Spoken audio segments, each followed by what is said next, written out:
The CMO world has shifted drastically in the last year or so. A couple of maybe 2 to 3 years. A couple of things have happened. Number one, AI is messing with the marketing world in general, in a good way and partially in kind of a not so good way.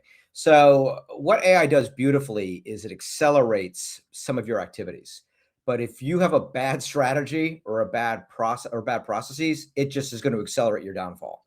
So, I've Sure. seen companies come to me and say, "Oh, we have AI doing our marketing."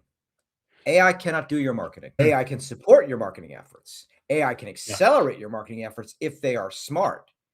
If you rely on AI to do it, it doesn't know what to do.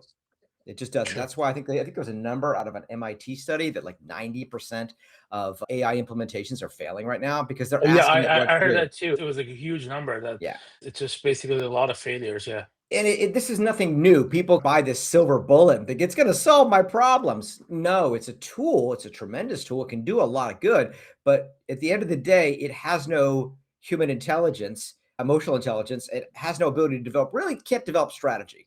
It can help you implement it. It can give you ideas on strategy, but it doesn't know that. And it certainly can't differentiate you because its knowledge is based on the kind of the vanilla of what's out there. It doesn't know how to do differentiation.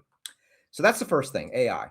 Second thing is there's been a lot of dilution in the fractional CMO market.